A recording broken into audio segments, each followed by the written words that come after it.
everybody, thanks for joining today. I really appreciate it.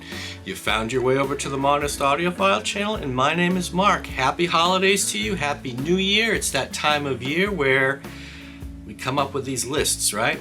So what I'm gonna do is I want to share with you my top 5 reissues, vinyl reissues of 2024, as well as a couple honorable mentions, if I'm being honest. So what is my criteria for making the list? Well, first and foremost, what's most important to me in this hobby is the soundstage and imaging. If you've watched this channel before, you know I like to close my eyes, get hopefully into a three-dimensional type of holographic approach with my mind's eye and crawl inside the music and hear things that I've never heard before. That's really what excites me. Obviously, I have to like the artists, and in this case, I like all the artists that we're going to talk about. And maybe third on the list is the overall condition. How was it packaged? You know, are you getting really good bang for your buck over and above the condition of the vinyl? So that's really about it. Fit and finish, the packaging, the artist, and the ability to produce an exquisite soundstage and image. All right, so let's start with, should we start with number 5 or number 1? Let's start with number 5 and we'll work our way up to number 1, and then we'll talk about some honorable mentions, okay? All right. So number 5 is Simon & Garfunkel's Bridge Over Troubled Waters. In this case, it is by Mobile Fidelity. It's a limited edition of 4,000, and I happen to have number 162. Now, why did this make the list? Well, first of all, I'm a super fan of Simon & Garfunkel. I think Mobile Fidelity and the 3 titles that I have, all on super vinyl, Bridge Over Troubled Waters, Parsley, Sage, Rosemary, and Thyme, which was, I think, 2019. And another one that came out this year that didn't make the list because there's only so much room was Bookends. Whatever they're doing over at Mobile Fidelity, let me just say that they all sound absolutely exquisite. Outstanding soundstage. Hear a pin drop. So much air and space in the recording. It's such a joy to listen to. Really, really is. Now, more on this particular album. This one was cut from a 1/4 inch 15 IPS analog master to DSD 256 to analog console and to lathe. Like I said earlier, this is the super vinyl formula, and I will say that it is, it's probably the quietest vinyl I have ever heard. It is silky smooth quiet, black abyss quiet. So yeah, excellent sounding records. Not to boot that this last one that Simon & Garfunkel did before they split up was second to none in my estimation. You've got a great track list: Bridge Over Troubled Waters, Cecilia, Keep the Customer Satisfied, Baby Driver. Oh, Baby Driver just jumps off the needle on this thing, just explodes out the speakers. Yeah, Simon & Garfunkel exploding out the speakers. A great edition, great live edition of Bye Bye Love on here. Yeah, this is a great album. I really enjoy it. So this came in at number 5. On to number 4. Well, we have to go number 4 and number 3 because there was a tie. I couldn't break these two apart for different reasons, but both of them, well, are exquisite in their own way. So although they're tied, we're going to have to start someplace. So let's start with the Mobile Fidelity 33 1/3 Santana Abraxas. This is a numbered edition. I happen to have number 3446 right there. And this is 1/4 inch 15 IPS analog master to DSD 256 to analog console to lathe. I was shocked when I put this thing on. This was one of those ones that I had to put on and see what the fuss was all about. Obviously, the 45 RPM one that came out a couple years ago now is worth 4 figures easily. When I purchased this, I think I purchased this for maybe, I don't know, $55, maybe $60, I'm not sure. But it's already worth It's not why I get my records, but it's already worth twice that amount. Fantastic. The boys over at Mobile Fidelity really did a super job with this. Couple things to note. The first song, Singing Winds and Crying Beasts, immediately you know the extent of your soundstage. It's awesome. You got the chimes, you got the cymbals doing their wind thing. Fantastic soundstage and imaging. Really gives you an opportunity to crawl inside. I had never owned this album before. I had listened, obviously I know Black Magic Woman, Oyo Como Va, and all of that, but there were some real nice surprises on here. I just listened to this again the other day, and thoroughly enjoyable. Soundstage and imaging on this thing is as good as it gets. Fantastic. So coming in tied for number 3, the other one was one of my favorite all-time records, Crosby, Stills, Nash debut record, The Couch Album. Look at this thing. This is absolutely fantastic. I mean, it's got the textured cover. It's done by Stoughton Printing. A couple things to note about this album real quick is it was part of the 75th, this is obviously Analog Productions, 75th Atlantic Anniversary Audiophile series, if I got that right. I'll put a picture up here. I've got 3 on my list here from this series. I couldn't be happier. Analog Productions knocked it out of the park with this series. Fantastic. Some of my best sounding records, hands down, period. Now, it's quiet. It's really quiet. You can't hear anything. But for some reason, it's not quite as quiet as the Super Vinyl from Mobile Fidelity. But yeah, this series by Analog Productions is really good. I paid $65 for this. It's probably the most I've ever spent on a single brand new record. Worth every penny and then some. Absolutely fantastic. A couple things to note here is, you can, the soundstage is extremely wide, extreme depth on this thing. Guinevere, just saying the word out loud gives me goosebumps. Wonderful version of this record, and I think in the circles, the Fancy Pants folks put this as the definitive be-all end-all version of this record. Who am I to disagree? Really good, fantastic. So that came in tied as number 3.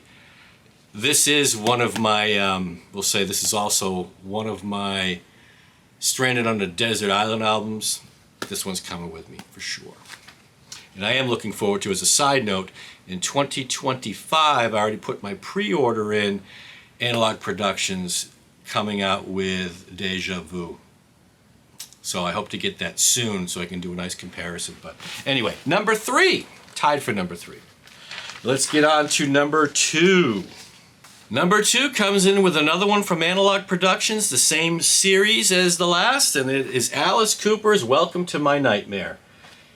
This thing really surprised me. I mean, I know Alice Cooper's music, right? I know the hits and all of that.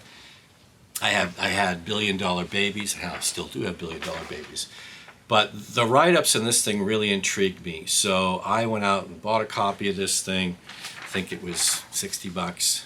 It seems about right for a 45 RPM from Analog Productions. Soundstage is ridiculous. Absolutely ridiculous on this thing. This is probably the album of the year that surprised me the most. Probably because of my unfamiliarity with it. But soundstage and imaging was second to none. Really, second to none. Fantastic record to listen to. Yes, you can close your eyes, crawl inside the music, take a look around, and enjoy the ride. Couple things about this. This one was cut by Chris Bellman over at Bernie Grumman Mastering. The first 2,000 copies were numbered and pressed at QRP. Mine is not numbered, to my knowledge. Nope, mine is not numbered. A couple songs that really blew my mind. Black Widow, with the guest appearance of Vincent Price. Look at my review somewhere around here, and you can get the whole enchilada there. And really, Only Women Bleed. I've heard it. You've heard it. Never heard it like this. Never heard it like this. This was such a surprise. I guess the surprise of the year album. Really love it. All right.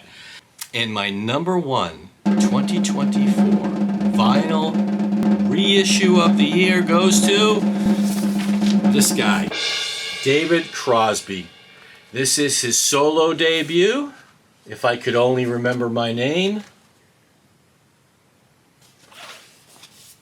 I love this record. I love this record for a whole host of reasons. Obviously, I love the artist. The overall soundstage on this thing shook me to my core. This thing is absolutely ridiculous. Soundstage and imaging, the width, the height, the depth. Yes, it is holographic in your mind's eye when you close your eyes. Nothing I own, whether I got it in 2024 or not, nothing I own is as good as this. This is the creme de la creme. A couple things about this record. It was mastered at Bernie Grundman Mastering by Bernie Grundman himself. Yes, Bernie Grundman did the mastering. He did the lacquer cut at his company. 180 gram, 45 RPM. Mastered directly from the original master tape by Bernie Grundman. Tip-on old style gatefold double pocket jacket with film lamination by Stoughton Printing. It's the whole enchilada. This thing is great. Couple things to note on this as far as what really surprised me. Well, it's every song, really. Every song on this thing is absolutely ridiculous. Let me go over who plays on this album. This is a who's who of the Rock and Roll Hall of Fame. You got you got the Dead, you've got Jefferson Airplane, and a bunch of other people in here. So real quick, Bill Kreutzmann, David Crosby, David Freiberg, Elliot Roberts, Ethan Crosby, Gary Burden, Grace Slick, Graham Nash, Greg Raleigh, Henry Diltz. Oh, hold on, he sings on this. Henry Diltz, the photographer, actually sings backup on one of these songs. Jack Cassidy, Jerry Garcia is sprinkled all through this album. Joni Mitchell, Jorma Kokkonen, Laura Allen, Michael Shreve, Mickey Hart, Neil Young, Paul Cantor, Bill Lesh, Robert Hammer, Ronald Stone, and Stephen Barncard. Need I say more? The number one 2024 vinyl reissue of the year. Can't go wrong with this thing. If you can still find it, even if you're like if you're a Crosby, Stills and Nash fan, Crosby, Stills, Nash and Young fan, maybe Crosby's not your favorite of the four. Okay, if you have the money, you can't go wrong with this thing. This thing will shake you to your core as far as how good the soundstage imaging is. Absolutely wonderful. So that's the overall number one for me. Okay, now let's cover a couple that didn't quite make the top 5, but had to be mentioned anyway. So some honorable mentions will go to. The first one is this. The Paul Hicks remixed version of Jim Croce's You Don't Mess Around with Jim. Really nice. Nice packaging.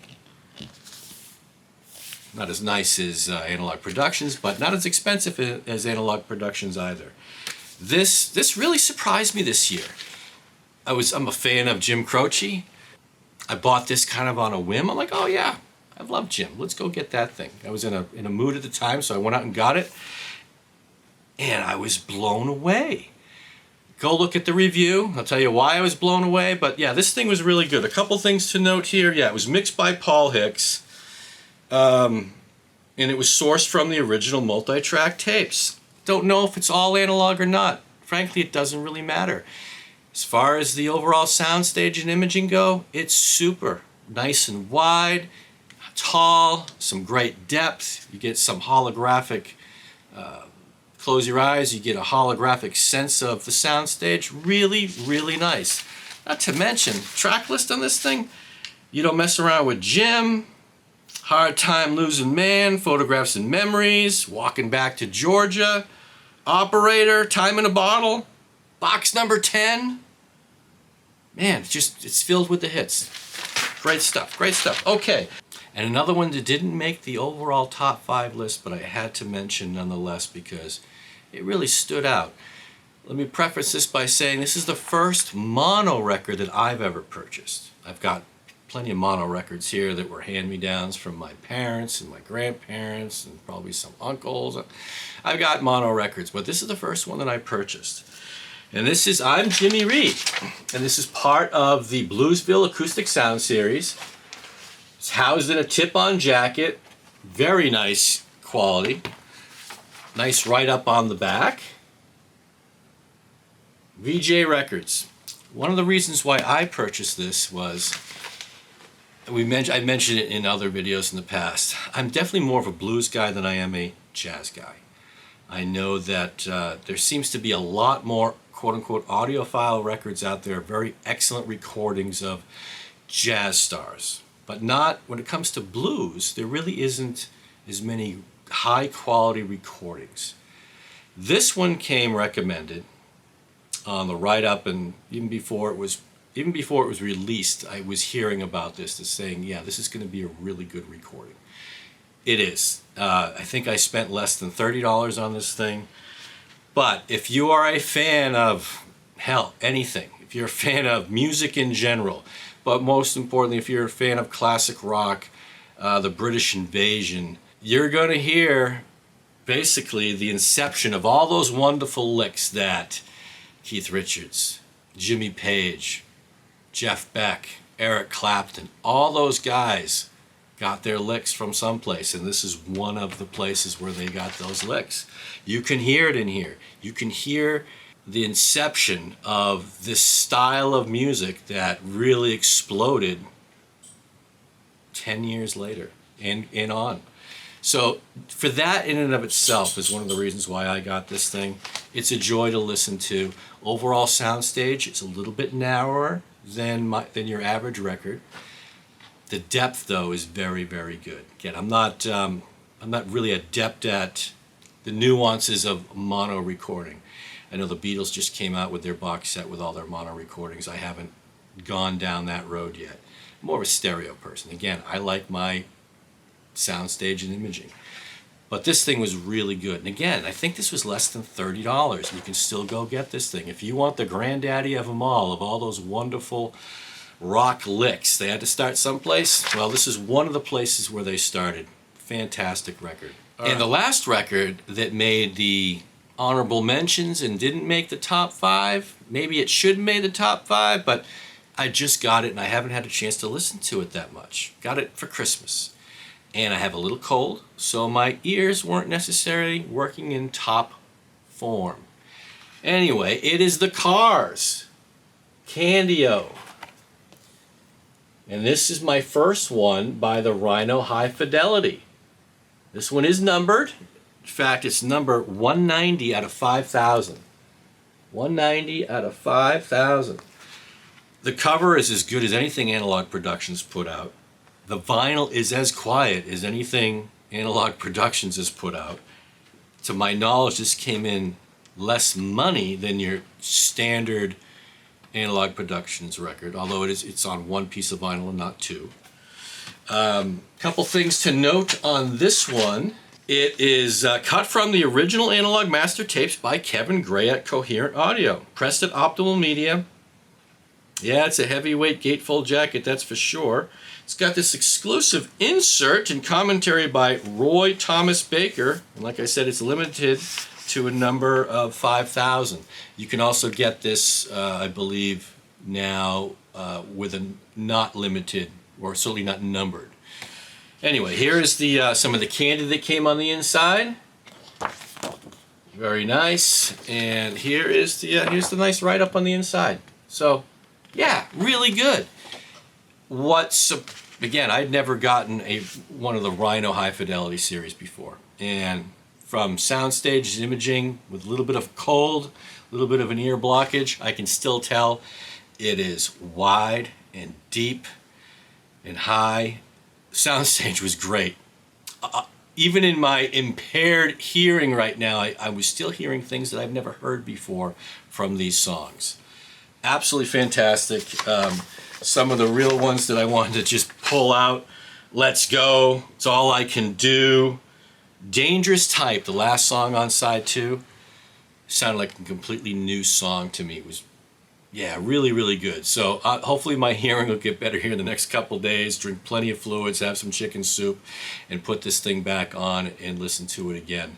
And maybe it would crack my top 5. But the Cars Candio, I'm really, really impressed. I know that their debut album, which it was sold out at the time, so I got this one instead. I really want that debut album. If it sounds as good as this with those songs, I can understand why that thing is so highly rated. So that's it, everybody. I really appreciate your time today. That was my attempt at a top 5 vinyl reissues for 2024 with a couple honorable mentions. All of these records are fantastic. You can't go wrong getting any one of these, if I'm being honest. These are all in my rotation, and I love them to pieces. And hopefully after my ears clear up a little bit, I can listen to Candio and get a better sense of really how good this album is. Happy New Year to you and yours. Thank you so much for spending a brief amount of your day with me today. I really appreciate it. And the next video will come out. I got quite a few used records this year too that I want to share with you. So we'll talk maybe a top 5 of my used records for the year. Take care, everybody. Hope to talk to you soon. Bye.